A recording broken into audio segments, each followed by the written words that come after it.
Untitled. I'm the Economic Development Manager here for the City of Walnut Creek, and I appreciate all of you being here for our fourth Development Services Forum, our second of the new year. And we've got, I think, what amounts to a pretty interesting set of talks. We have EBMUD and Contra Costa Water here to talk with us about their development review process, their applicant process, to share with you some insights, common pitfalls, and things to avoid as you go through their process. I'd like to highlight and just welcome all of you first off, but also to say we do have some dignitaries in the room. I'll start off with my boss, Fran Robustelli, Interim City Manager here for the City of Walnut Creek. Peter Lezak is one of our members of Planning Commission in the back. And I know we have a director, and I'm blanking terribly on the name. Thank you. I apologize, from Central San. Thank you for being here this morning, sir. And we, of course, have teams from EBMUD and Contra Costa. We have a director, Heather Ballinger is our Director of Public Works, and Steve Waymar is the Assistant Director / City Manager, City Engineer. Maybe City Manager one day, I don't know. Not here, of course. No. Well, anyway, I'm getting a deeper hole on this one. I'm going to stop. But anyway, thank you all. I know we have a collection of developers in the room and others, commercial and residential, so thank you again. I want to just start off and quickly, and the point is not for me to talk, it's for our agencies and others to talk, but some of the council priorities that were relayed to staff and the public over the last 2 weeks or so. They met at the end of January, 5 members of council, and they identified 4 areas that they want to focus on over the next 2 years. Number 1 being homelessness. There's been a bit of an uptick, or at least a presence, or more a notice of there being perhaps a greater presence of homelessness here in Walnut Creek, and they want to address that. And coupled with that, housing affordability, which of course is not a unique phenomenon to the City of Walnut Creek. That is a region-wide issue. And council expressed wanting to take perhaps more of a leadership role in both those fronts, addressing homelessness, regionally, how can they be a leader? And so they're interested in challenging staff to think about that, thinking about housing affordability, et cetera. That's a bit of a prelude to, I believe in May, we're going to have a Development Services Forum on housing affordability. And we're going to have some guest speakers, a case study, if you will, from Habitat for Humanity. Thank you, Hamid, for being here this morning. Just walked in. We're going to have them focused in May to talk about what they've done here in the city and tools they've used. Economic development was another focal point for the council. They want to develop a strategic plan of sorts. That's, of course, all focused on the one-man shop over here at ED, which is great, but there'll be a lot of work there. And then, of course, they always want to focus and keep an eye on the budget, long-term budgeting, long-term financial forecast. So that will help you to flavor a bit of what council is looking at, give you an idea, a color to what they're looking to pursue in the next couple of years as priorities. And then that dovetailed nicely with the State of the City address that the mayor gave, Mayor Rich Carlston. He addressed the city, or he addressed at the Chamber's meeting the state of the city, and basically gave a thumbs up and said we're doing well, I think. I don't think there's any question that the City of Walnut Creek has recovered since the recession and that we're doing well, and there's a bit of construction going on that some of you may be responsible for or you may have noticed. We appreciate that investment in our city. But he did raise 2 points that I think are interesting. He wanted to talk about, and this perhaps dovetails with the economic development focus, wanted to talk about employment in the city and perhaps bringing larger employers, if we can, office potentially or others, to the City of Walnut Creek and strategies to do that. Some of you may have ideas or strategies to how to approach that, and we'd welcome that discussion. But he also highlighted the fact, and this was highlighted in their top priorities, one of their top priorities, is housing affordability. And that of all the units that are currently in the pipeline, the development pipeline, whether they are under review, whether they've been approved and they're simply waiting to come out of the ground, financing and whatnot, or if they're in the state of construction in various phases.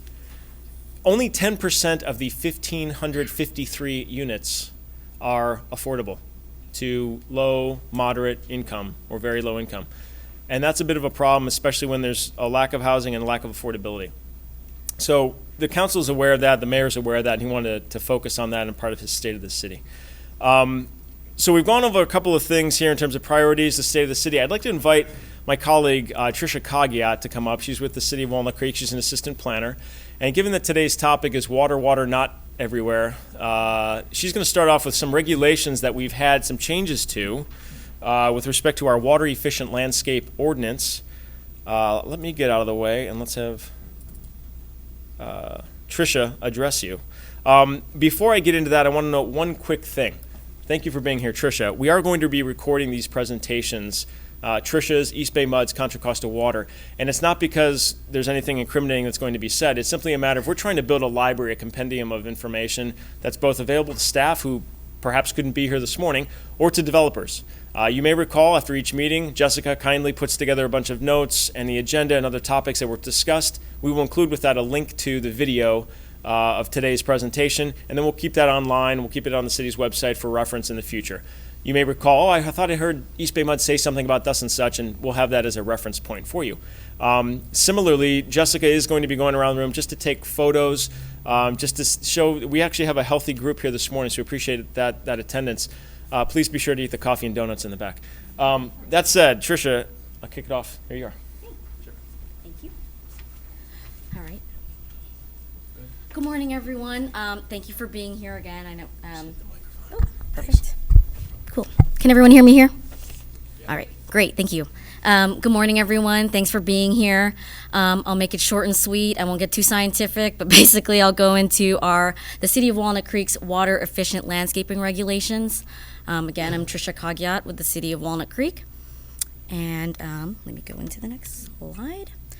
So I wanted to open up that this is a state mandate. The city was first required to have WELO regulations in 2011.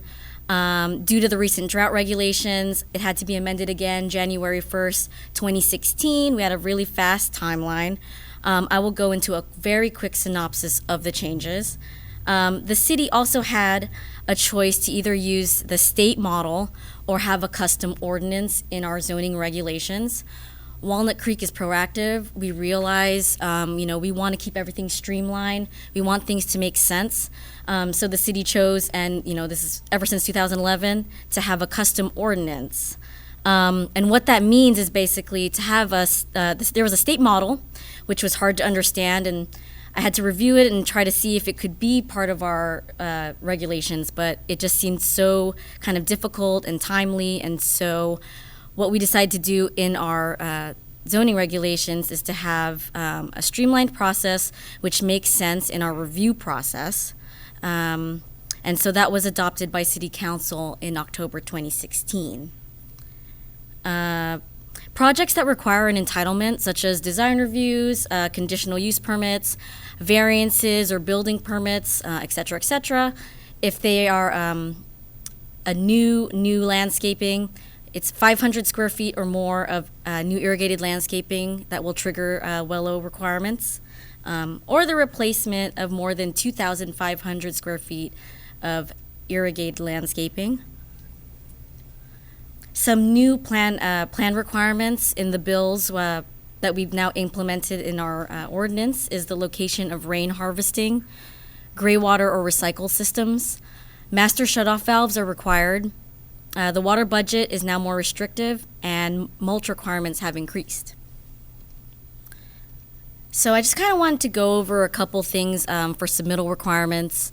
Under the planning application phase, or when you apply for the permits, which I mentioned earlier, design review, conditional use permit, variance, etc., I did want to emphasize to please contact the water utilities when it comes to your landscape designs.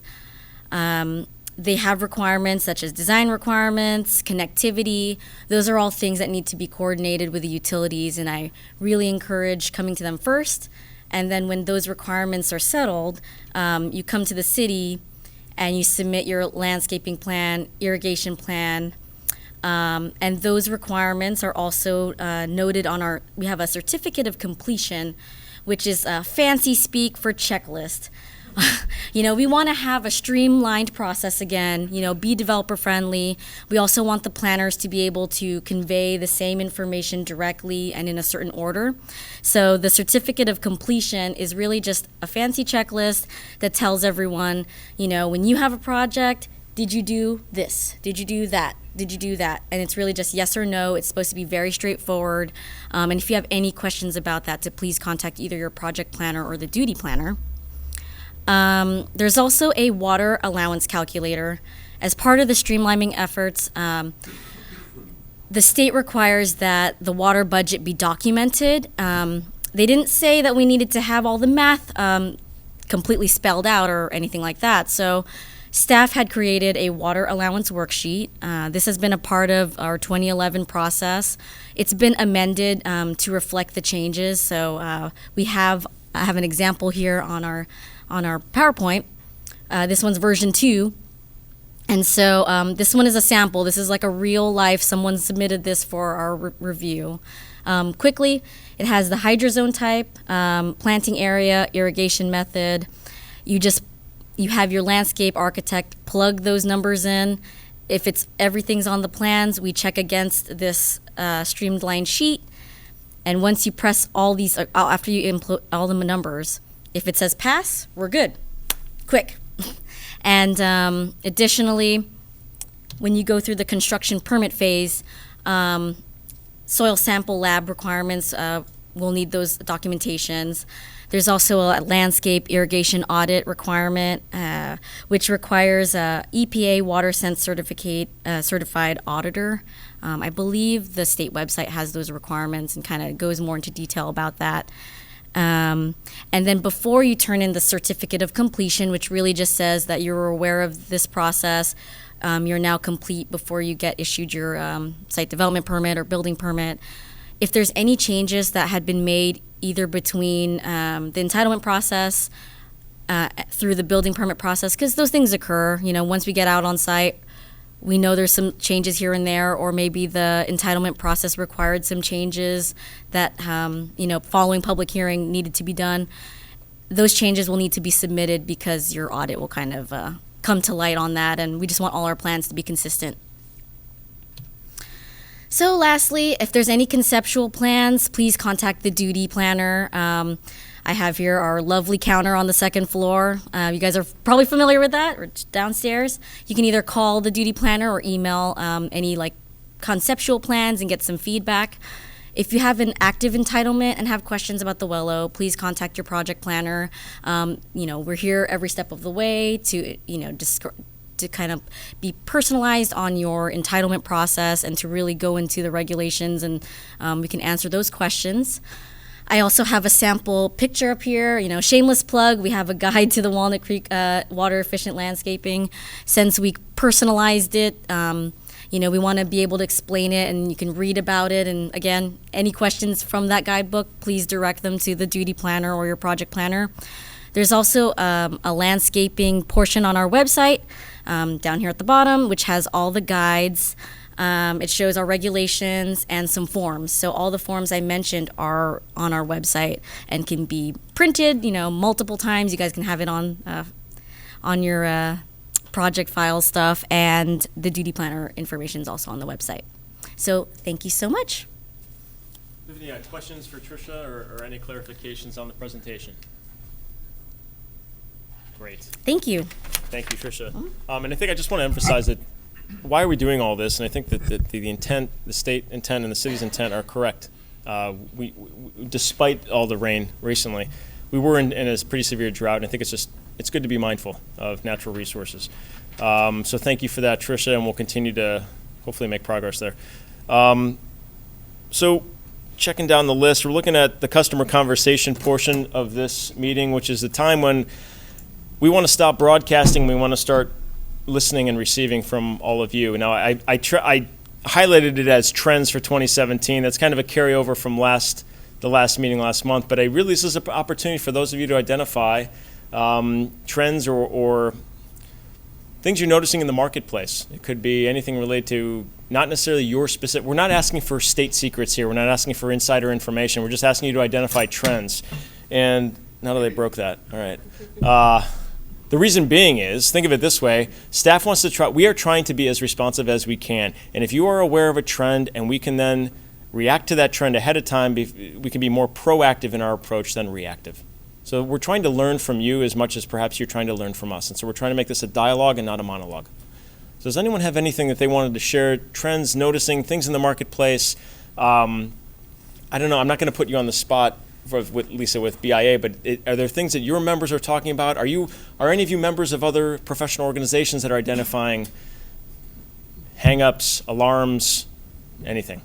Just curious if there's anything to share with staff in the group. Could you elaborate a little bit more? Sure. Because there's a huge number of this city and every city. Sure. And Let's make it we're- unique to Walnut Creek. Do you notice Well, something in Walnut Creek, you know, Kurt? obviously, we have that new project, and so I get a lot of input and things that you mentioned. There are people that say, geez. I'm going to interrupt you real quick. I just would like to capture what you're saying, because this Oh, is I- exactly what we want to use for staff to hear. So if you could just please speak in the microphone. Thank you. So we have many people that want to downside, and they say, these are $1 million units, Mhm. and how do you do that? You know, and so obviously there's a huge demand for affordability. Mhm. The people walk the streets of Walnut Creek, and they see homeless, and you do have homeless. You know, Mhm. they're living here, and they're part of the structure. And Mhm. so I know that was concerned about that. And so there's things that are happening, and how do you bring it all together? Because it's an urban area, Mhm. and we hear backlashes of people that live here, and I went through the moratorium back in 1980s, and so things, we're putting money out for the future, and it takes 2 years to get something approved. And we have to recognize there can always have a moratorium because there's a backlash. So you're buying a property for, $4 million. And so these are things that are happening when you urbanize an area. And Walnut Creek is a leader. I mean, you have done a marvelous job, but there's all kinds of side effects that are happening, and that you have to integrate that and be aware of it. And I think you're doing a good job, but I think, I had a chance to talk to Andrew here, and he was telling me about fees. Mhm. When we do a apartment project, if East Bay Mud, it's $20,000. He wants a water meter for every unit. Mhm. And so that basically doubles the price of that renter that comes in, because he's amortizing that over, 5%. So Right. there's all these things going on, and Sure. the different agencies and all that. So you could spend a whole day, I'm sure, with everybody here saying, hey, we see certain things. And, no one's speaking up, but there are things going on. Right. So- So instead of spending the whole day, I'm going You to try know. to spend a part of the morning. Appreciate you raising, for example, you highlighted, Lisa, you wanted to, and let me, actually, Jessica, if I get your help, we have a second mic, we can just walk, I'll take this one back, but I want to make sure we capture comments. Lisa. Good morning. I'm Lisa Vorderbruggen with BIA. One point that I'd like to bring up that many of our members talk about is greater recognition from cities, jurisdictions, and the water agencies about the fact that new construction is so much more efficient in the use of water than a lot of our current residences and businesses. Water efficiency is just at the top of the list of so many of our members, what they're required to do and what they want to do. And a lot of times our members don't really get recognition for that. There's a perception that, the new growth coming on is using all this water, but they're using a fraction of the water that a lot of us use in homes that were built 15, 20 years ago. I know Peter can confirm that with KB. So I just wanted to bring that up, that, there is a much greater efficiency in new construction now than there was in the past, and there should be more recognition of that. Can I ask, of the developers in the room who do presentations here before our city council, our design review commission, our planning commission, do you highlight that as a feature? Do you go into the education on that and highlight the point that Lisa just made? There might be an opportunity if what you're saying is true, and I have no reason to believe it's not. Low flow toilets, there are lots of ways. That's just one example. But do others of you take advantage of that opportunity? I don't know. We don't have to. If you show of hands, are those things you address currently, or maybe that's an opportunity there? You do. Okay. All right. Okay. All right. Well, Lisa, thank you for that, and appreciate and that insight. Any other comments? Someone raised fees. I know that's often that can be a sticky issue. Maybe we don't want to spend all morning on fees, so maybe we won't talk about that at the moment. But are there other similar topics, maybe unique to Walnut Creek? I don't know if there's. We've seen a lot of residential development, but not, let's say, new office development. I think we touched on this last month, and there's a reason for that. Are there other sorts of developments maybe you'd like to do here, but you just can't for whatever reason? Or is there any other? I know we have a lot of residential developers. I'm just curious. I'm just trying to figure out we're trying to figure out how we can be responsive at the city, if at all. Yes, please. Get the mic. Sorry, thank you.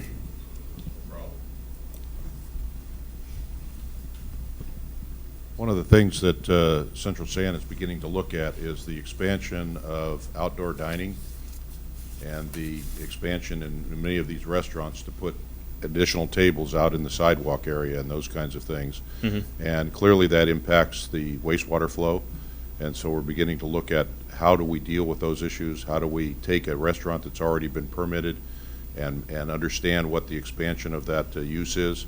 And so we're doing a study right now to evaluate the impacts of, and if you walk downtown in Walnut Creek, almost every restaurant down there has started to take up space on the sidewalks or any space that's available as an expansion of their restaurant. And so that's an issue that we're beginning to look at to try to figure out how it really impacts us. And then we probably will be speaking with the agencies in our service area about that very issue and how to make sure we're all being covered from a planning standpoint.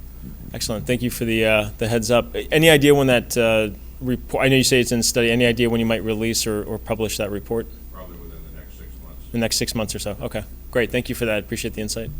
I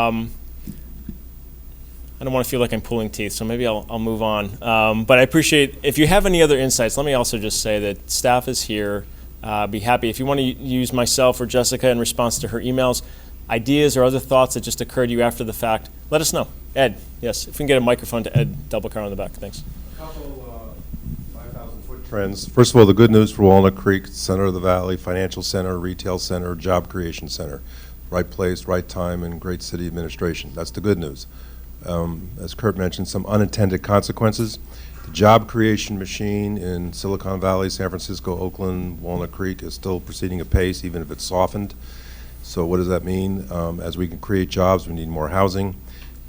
Despite all the new housing, we are probably building only 25% of what we need.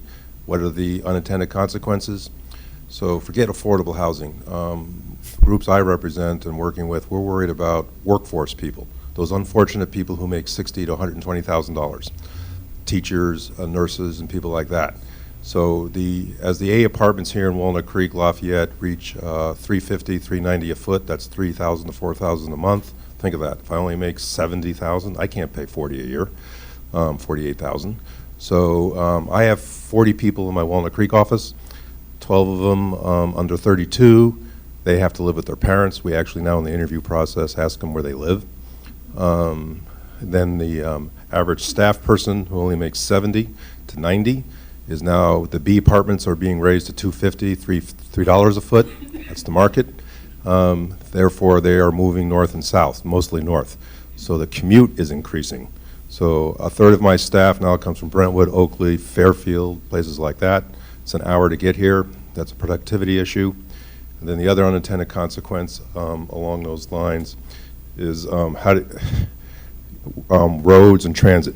So MTC has a prejudice towards Inner Bay, so mass transit, and the problem with that is if I'm living in any of these suburbs, I have to drive. So how do I get here? So having regional transportation infrastructure created for Highway 4, the other highway expansions. Then finally, since some of the people will be living in Inner Bay, what are we doing on the BART stations to allow private drop-offs? So as Lyft and Uber now become more of a prevalent, some of the BART stations are actually planning for it. We need more space to drop off. Bishop Branch is already going to implement driverless drone buses for the last mile. So where does they stop to drop off or pick up? So a lot of our transit modules don't have enough. Walnut Creek is thinking that through. I know there's action, but we have to now start thinking how we do drop-off, gig economy type employment, just as we replan the downtown. Then we need more parking, so how do we use the garages for the office buildings we had this discussion, right, that are empty at night? How do they take over the restaurant traffic and some of that? Thanks, Ed. Appreciate those comments. So more to come. Appreciate some of those insights and comments. We're going to move on to what I wanted to touch on is some of the future agenda items we're going to have coming up. And this is a terrible, horrible slide. I acknowledge that. I admit. But I wanted to capture on there because I just wanted you to see that we're thinking ahead, and we've got at least planned through midsummer, through July, next set of topics for these development forums. I realize it's hard to read, so trust me, this is what it says. Coming up in March, we're going to be talking about the efforts we've been making in regard to our Blueprint for Success, which is the city's blueprint for streamlining, improving our business processes, technology, et cetera, and basically in the delivery of service to you, our customer, our clients. We're going to be talking about those efforts made in preparation for going to council in March as well. So we're making March really a reporting out. We're going to be going to our commissions, we're going to be going to our council, we're going to be coming to you, letting you all know what progress we've made. April, a lot of you raised hands and nodded or raised the point at the very first meeting back in October of last year or November to say, we want to hear from sister agencies here, water, but PG&E was a very popular topic. We're going to bring them in April. We have confirmation they're going to be coming to talk about. Vince Romeo is a customer relationship manager. He's well versed in process and can hopefully address some of the concerns you have. So come prepared with questions, not knives or pitchforks, but just questions, please, in April. Coming up in May, we're going to look at affordable housing. Coming up in June, we're going to talk about fire code. We're amending the city's fire codes this month, I think, and we'll be implementing some changes. Frank Kong, our chief building official, and Fire Marshal Robert Marshall from the county will be here to talk. And then into July, we're going to look at turning afterthoughts into forethoughts. What that means is planning ahead for service infrastructure. So Ed was talking about transportation infrastructure, but downtown we have a lot of infrastructure.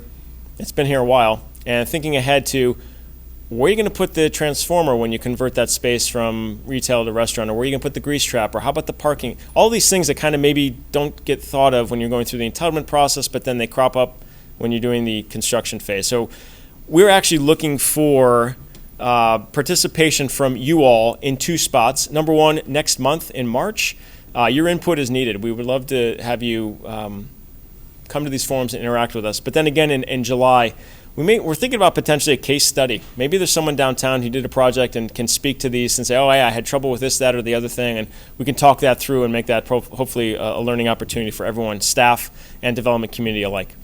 That said, I'm going to turn away from the calendar, and we'll be sending it out again with Jessica's follow-up email to today. But we're going to turn our attention to East Bay MUD and their presentation. I'd like to welcome up Andrew. Are you going to be? Andrew Lee with East Bay MUD will be delivering his remarks, and let me pull up his presentation for you.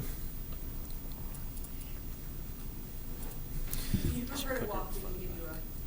Yeah, we have a. Yeah, if you like, you don't have to stay anchored to the. So this way. Yeah, left and right, front and back. Did you want to move, or if you move, we have a mobile mic. Oh, I can just stay here for now. Good. Thanks. Well, good morning. Can you hear me? Great. Well, just want to thank the city for including East Bay MUD in the forum to share our requirements and process for development projects. And I did bring along Cheryl in case you guys have questions that I cannot answer, or tough questions. I know some of you probably got it locked and loaded and ready to go. So sticking to the format, I'll spend the first part of the presentation going over some slides and leave the last part for questions and answers. So just a brief overview and background about East Bay MUD. We were organized under the MUD Act in 1923, so we have a pretty long history. We serve an area of about 325 square miles, spanning both Alameda and Contra Costa County, serving over 1.4. Just so we capture what you're saying. Thank you. We serve over 1.4 million residents in the East Bay, and through 400 plus thousand service connections. And out of those, 14,000 of those services are within the City of Walnut Creek.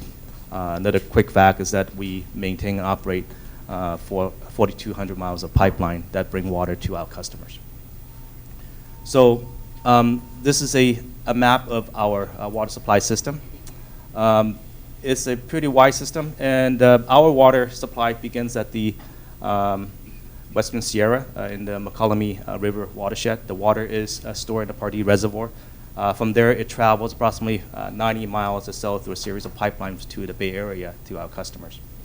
We also have an emergency water supply in the Freeport regional facility in the Sacramento region.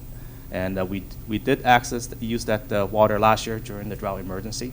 So when the question comes up about fees and what you're paying for when you do connect up to our system, this is what you're paying for, part of that system, the investment that our customer have made to bring water from Part D to the Bay Area. So here's a more detailed service area map of East Bay MUD. So we are bound by the bay from on the north side and also the western side of our boundary. To the south is City of Hayward, and to the east is Dublin, San Ramon, and Alamo and Walnut Creek. And here's a detailed map of the City of Walnut Creek. We serve about half of Walnut Creek, and the other half of the city is served by our partner agency, Contra Costa Water. So on the topic of development services, we have a dedicated group of staff in East Bay MUD, which is the new business office that facilitates the applicant project process. We essentially, every staff in our office acts as liaison between the applicants and the various East Bay MUD work groups that have their hands on the applicant project process, from planning, design, to inspection and construction of your project. We essentially assist applicants coordinating the various requirements through the entire process, from application to installation. We also have the responsibility to administer our regulations that was adopted by the board, as well as the rates and charges for the projects. Additionally, we develop and administer all the contracts and agreements required to perform those applicant projects. So these are some sample applications we process through our office. Water main extensions are fairly common. And I also put next to it some of the estimated lead time for each type of those applications. So those are approximate. For water main extensions, you're essentially looking at about 8 to 12 months or so from start to finish to having a complete design ready for construction. Now, one key information to take away from here is that we have a long-standing policy at East Bay MUD that if you have a project that is longer than 1,000 feet, the applicant can install that project, but the design has to be performed by the district and as well as the inspection. But if you have a project that is less than 1,000 feet, that work has to be designed and installed by the district. Now, if you have a project that is 995 feet and you suddenly it grew 5 feet overnight, I wouldn't, that would be 1,000. So other common applications we get are hydrants, private fire services for your sprinkler systems for buildings. Those typically take about 10 to 12 weeks or so from start to finish. Finish meaning that having a lateral put in front of your property. And then other applications we process are new water meters. And if you have a meter size you want to increase and decrease for your project, those take approximately 8 to 12 weeks or so to complete. And then if you have a project that requires relocation of a district facility, please plan ahead. Depending on the scope of work, like if you are have a storm drain that coming out from your building that impact a transmission main or some other major facility, those can be lengthy, so please plan ahead on those type of relocations. And again, on the right-hand side, just kind of a workflow diagram kind of showing the different steps that we go through on our project. So we start with the application, and it goes to a planning review. Then we develop an estimate for each project. And then once you have a design deposit on executed agreement, that's where we start the final design. And once we have the final design, then the applicant would submit a final balance due, and then that's where we move forward to construction. So if you are, if you have a project that is ready for services or requesting for a new water service, you can download an application packet from our website, or you can call one of our staff to have that information emailed to you. And just be aware, please submit a completed application. We get a lot of applications from our applicants that are incomplete. Basically, a lot of information are missing, so we have to go back and forth to capture everything that we would require to process the application. So that's a delay on the project itself. So we want to make sure that we have completed information so we can start our review process. And if you are, have planned to fill out an application, there are 7 sections to the application. Section 1 is pretty much self-explanatory, general information. Section 2 is really the key piece of information we need from your project. Essentially, having a sign-off from the fire marshal to establish your fire demand for your project. Because we need to confirm at a planning level if our facility on the street can meet that flow or not. So that is essential information. So of course, if we can meet it, great. If we can't, you need to know, and we need to know how to make either improvements or other exemptions from the fire district to meet the need for meet the need for the project. So the other 2 pieces of section 3 and 4 are our reviews for water demand and efficiency. That review is conducted by our conservation folks in East Bay MUD, and that's where they review for conformance to MRELO. And then section 5 is our backflow protection survey. Again, based on the information you provide to East Bay MUD, we would determine if a backflow device is required for your project. And if it's required, that is something that is installed and maintained by the developer.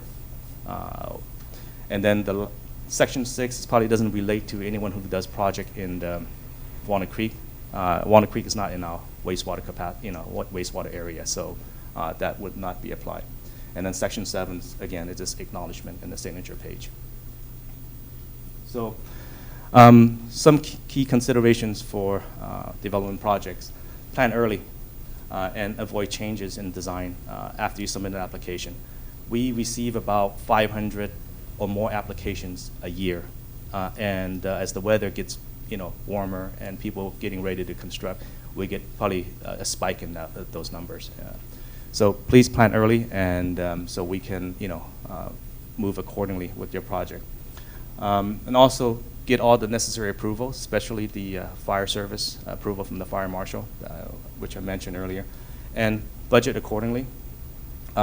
We have design and installation fees associated with each type of installation, and mostly the projects are done on flat fees, and those are published on our website, and it gets reviewed and adopted by our board once a year, and any changes to those fees are implemented July 1st of each year. So there are some projects with unique site conditions that would be considered actual cost projects, and those will be done under separate contracts between the district and the developer. And another key cost component that developers should be aware of is the system capacity charge, SCC, or what you know as the connection fee for water. There are 3 SEC regions in East Bay MUD. Walnut Creek is in Region 3 of the chart. And within each region, there's a breakdown of the different fees. There is the non-residential connection fee, residential, and as well as multifamily. They each carry a different fee structure. So for those who have been keeping an eye at the state level, there were a few changes. The governor recently signed several bills into law. One of them is SB 1069 for accessory dwelling units, or ADUs. So even with the change, there are minor impact, at least for our customers in East Bay MUD. Really, based on what the requirements are, we are not really looking at adding any additional meters to residents who are adding an ADU to their yard, or converting the garage to a second unit. We do look at your total water use. So if you add up the existing use plus the new use, and if there's no changes, if your existing meter can accommodate that total demand, then there's no changes needed. However, if that demand exceeds the existing capacity of that existing meter, then you would have to apply for a new meter and pay the difference in the capacity plus the installation of a new meter. And then the other key bill that went through, and I think a lot of you is going to maybe impacted, is SB 7, requiring essentially individual metering for every unit for a multi-unit structure. And that's going to go into effect January 1st, 2018. So East Bay Met already have a requirement already in place since 2009, where we require new constructions that are 3 units or lower to be individually metered. So that means you have to provide a meter for every single unit in that building. So we have the framework in place. We are still kind of reviewing how the new law will impact us. Is it going to be, us striking out the high limit or not? But it's essentially something that we have to look at in the next few months and come to a conclusion. But at a state level, that's the new requirement. So just want to leave the group here some resources. We do have a website that you can access and get a lot of information. We have kind of step-by-step instruction on how to proceed with applications for the various type of services. We also have an office in downtown Oakland in case you want to visit us in person. We always have someone on the counter, 8 to 5 daily. And our general contact phone number is down there, so I'm sure for those who work with us in the past already have that number. So that's all I got. Questions? Here, I'll walk around the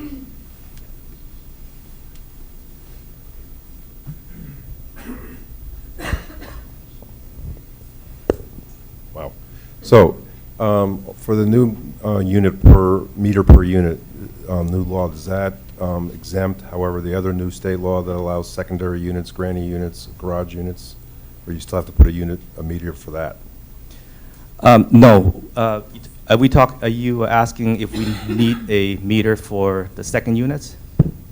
We're not requiring a separate meter for those additional units. If it's built on a single-family premise. So if the lot is zoned for single-family, essentially we look at a total demand as a single-family use. Will your analysis of the SB7 impacts include a comparison of what the costs are going to be for sort of a standard? I mean, we're all focused so much on infill and higher density development now, on what the cost differential is going to be once this 1 meter per unit goes into effect. And if so, I would love to get on a list to get that information when it comes out. Okay. I personally have not looked at it. Probably my counterpart in the East Bay Met will likely to be more involved in that. So I probably would get your information and have my counterpart engage when he's ready. Terrific. I'll make sure you get my card. Thank you. Thanks. On the same topic, do you know the reasoning behind why that was implemented? You talking about an individual meter requirement? Yeah. I mean, the two reasons is that really to encourage conservation, and it's also consumer equity. Essentially, you pay for what you use. If you can picture, you have in a project where you have a master meter, and you have people rental units, you really don't pay attention to what you use in terms of water demand from so if you pay a flat fee, you have a family of several people versus a single person living in a unit. There is that equity issue of who use what. It's really about protection, consumer protection. So is the fundamental issue just not being able Is the fundamental issue not being able to gauge how much each tenant, let's say in a 100-unit apartment building, is using? Is that? I would say individual, gauging individual use. Because isn't there sensors now that can pretty easily, smart sensors that can gauge that type of information? There are. Are you talking about like sub-meter system, like a private metering system? Sure. Yeah. I mean, we do have projects that are qualified to have sub-meters, private sub-meters. But we only review, we only consider those if there's a specific hardship, like we have a project that has required to have 100 meters, but your sidewalk is only 20 feet, frontage. Then you obviously can't squeeze 100 meters in that 20 feet of sidewalk. So in those cases, we would allow for a master meter, and then you would have a own private sub-metering system to measure use. Can we expect to receive from the water districts evidence that shows a condominium of 20 units has been exceeding what normally would be expected of a family, that would require an individual meter for each of those units? Because we are always suspicious when there's not the data or background to support that, and that we're paying a $20,000 fee to the city or to the district. And obviously that's a nice fee, but it's really the people, renters or condominium people that buy are paying for that, and they may not be using any more water than anybody else in a normal situation. So I would love to see that the districts would come up with good, hard evidence to support that, because in 1980s, we went through the same thing, and it was very popular, and then it all disappeared because there was no strong support for it. Okay. So that's something I'm sure BIA would love to see. Sure. I know you asked a question already. So my response is that we do have studies that support each of the categories that we charge for the connection fees. So be happy to share those with you. Yeah. I'd like to, I'm going to jump in. Thank you, Andrew. We have another presentation, and I don't want to cut that too short. And did Mark? Yeah. Quickly, If I please. could. You talked a little bit in your presentation about drawing on the, I don't know if it was emergency supplies during the drought. Mhm. Could you talk a little bit about the overall system capacity and whether, based on growth projections of, your trade area, you anticipate running into any shortages? I'm not a good person for that question. So, I can take your question down and then take your information down and probably get the response to you. Okay, thanks. Thank you, Andrew. Let me ask the group quickly. We probably have about 15 or 20 minutes left for Contra Costa Water. Would anyone object to running over 5 minutes? Is that all right? Okay, I just want to make sure. I don't know how sensitive we may be to time. Anyway, that said, Chris Hentz is here from Contra Costa Water District. Chris, please come up. Great, thank you.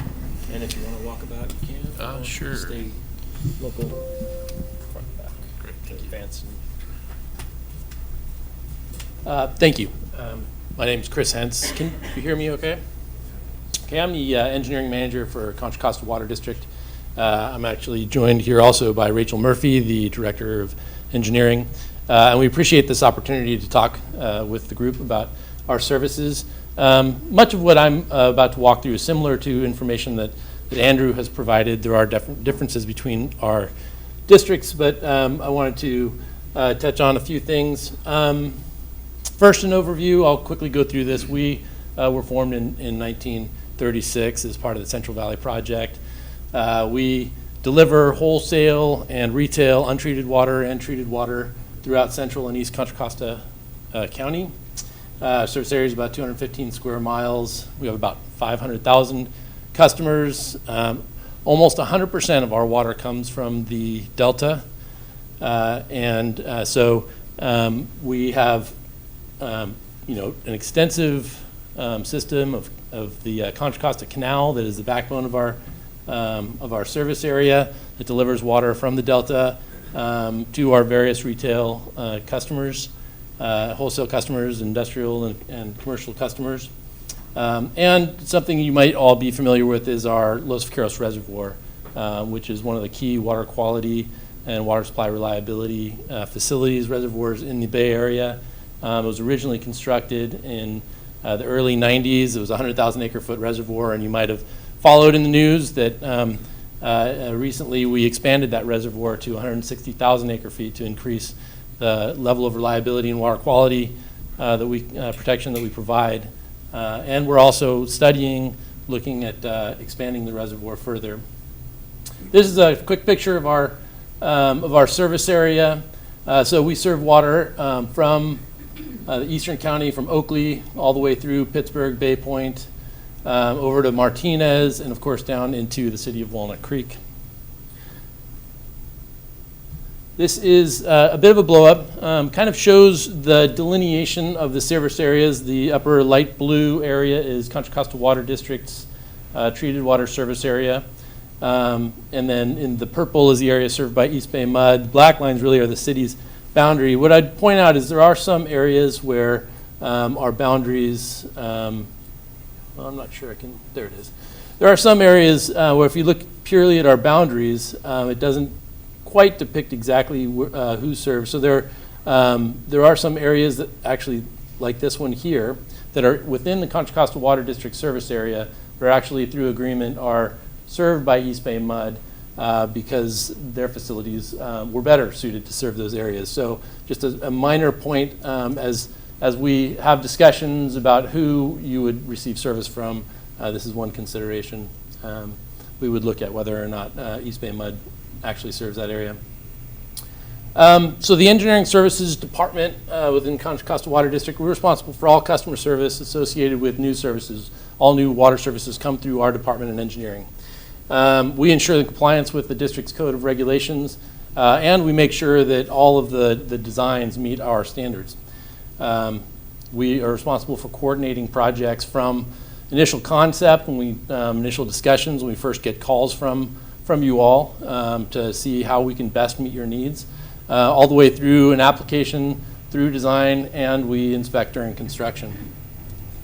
And we're also, we develop all of the designs for all of our facilities. So ultimately, if there's a main extension, that'll be a district-owned facility, we develop the designs for those facilities.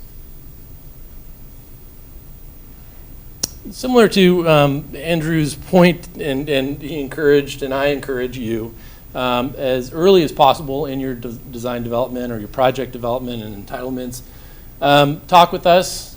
We have resources on our website.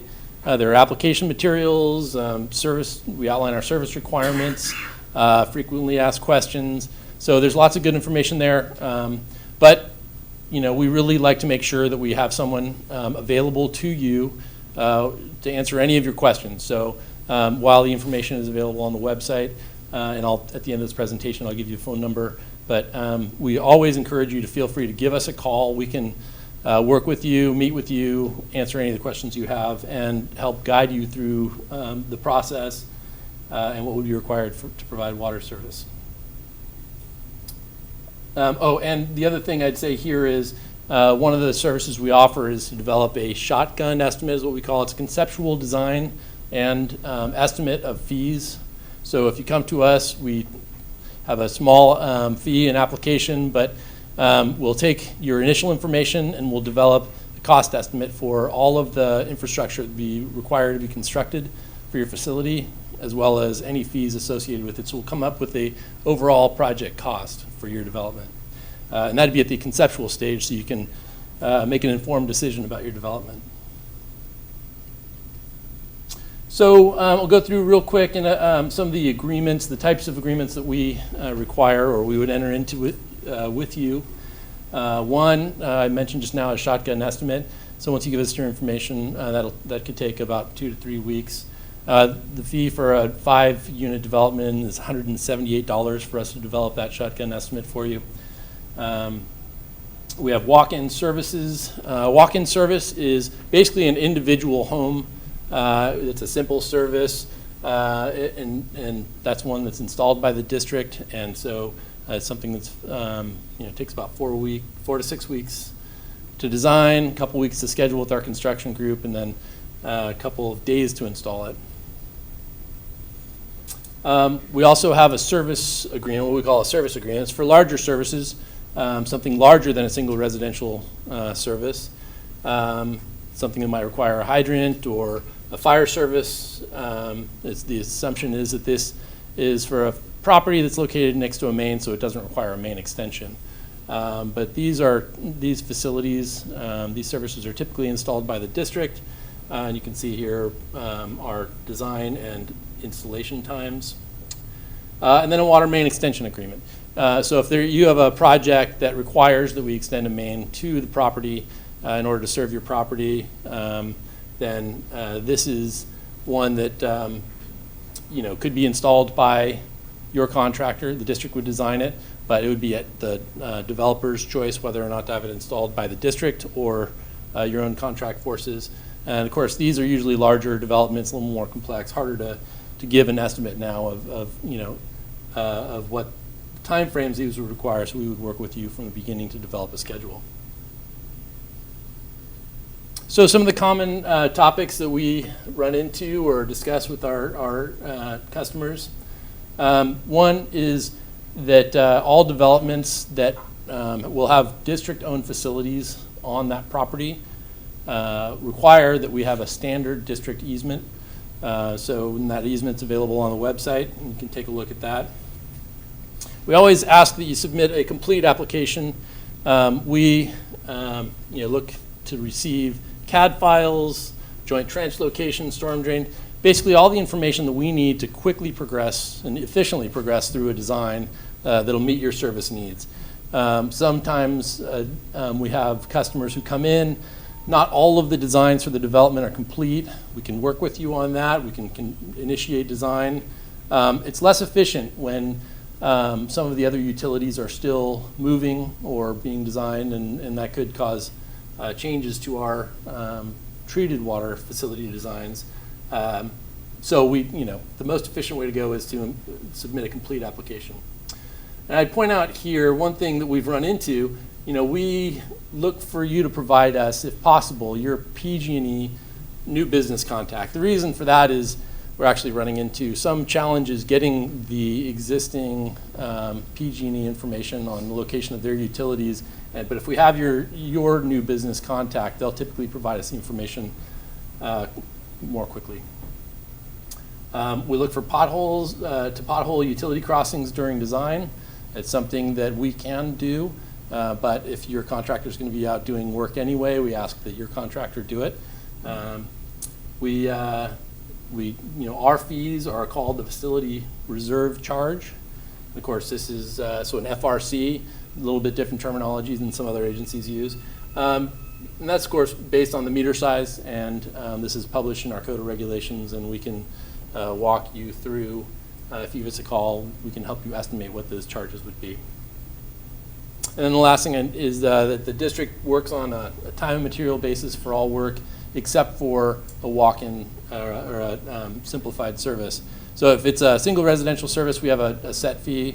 All other types of agreements and services, it's a time and materials basis. We ask for a deposit, and it's based on the estimate that we develop for the project. If our costs are lower than that, then we'll return to you the difference. If they're higher, then we'll work with you to be on reimbursement for those additional costs. And here's our contact information. So with that, I'd open it up to any questions. Is there a timeline for Los Vaqueros expansion? Is there a timeline for Los Vaqueros expansion? Right now, we are working through some environmental documentation and working through a state process to apply for grant funds. And so the time frame for that is later this year, and I think decisions will be made on the state level within the next couple of years. There's a process to kind of go through with that. I think we'll know more in the next couple of years on exactly what the time frame would be. You're saying 5 years? That would be great. Coming up with the mic. How does the new Delta Canal, where you're shipping more water to Southern California that's coming up, how will that affect the Contra Costa water quality? What do we expect to see in the future, given that maybe we're going to be in a dry, much more dry type of weather up here? Certainly. So the twin tunnels that Right. the state's been working on and considering. So the district has entered into a settlement agreement with the state of California outlining how our water supply and water quality would be protected if that project moves forward.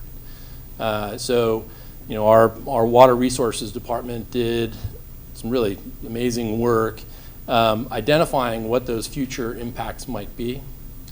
And our settlement agreement basically outlined how the state would need to keep us whole if they move forward with that project. So we don't see that our water supply or water quality would be impacted by that project. Other questions?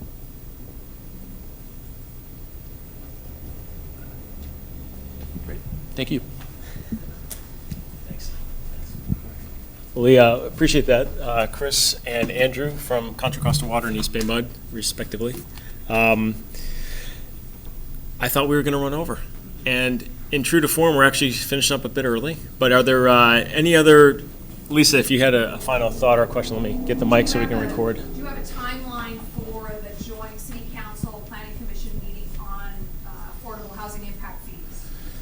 The question was, do we have a timeline for the affordable housing impact fee discussion with the joint council commission meeting? I'm getting a nod from the city manager that we do, and perhaps I'll defer to Fran Robustelli to answer that. Yes, so we have confirmed that the Planning Commission is available in May, so we're working on coordinating with the City Council, and we'll move it forward, hopefully by then. Thank you. Excellent. Any other questions, perhaps for the good of the order, or general questions such as the one Lisa raised? Seeing none. Actually, Deb Carbo, yes, please. No.